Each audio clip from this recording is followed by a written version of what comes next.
Hello guys, and welcome to another quick tutorial from Vintage Radar. Today I'm going to show you how to do the AC reset on your Casio Baby G. Today we have this model right here. I'm going to leave a link in the description box below to all the basic watchmaker tools in case you need a metallic pair of tweezers and other tools in order to work on your watches.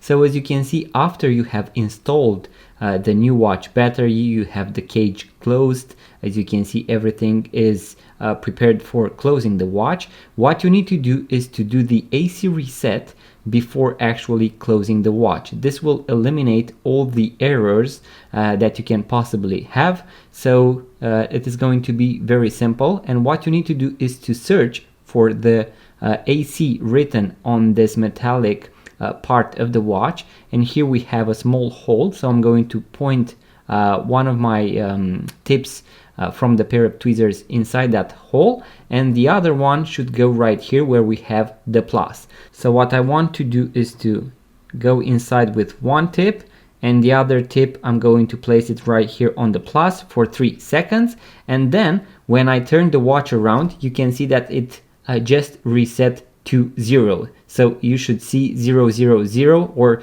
the first 2-3 seconds, and that is a good indicator that the watch has been reset. Now we can close the watch, so we can place back the gasket, the protection, the back of the watch, and the strap. In case you want to watch the full guide on how to replace the watch battery on this Casio Baby G, make sure to check the link in the description box below, or you can click on the link right here on the top right corner. I'm going to also link it right here, guys. In case you enjoyed this video, make sure to give it a thumbs up, subscribe to this YouTube channel, and also leave a comment. It really helps the channel grow. Also, if you are into vintage watches, make sure to check out our website, vintageradar.com, link in the description box below. Once again, guys, like, subscribe, give it a comment, and also check out the full tutorial, link in the description box below. I'm going to see you guys on the next video.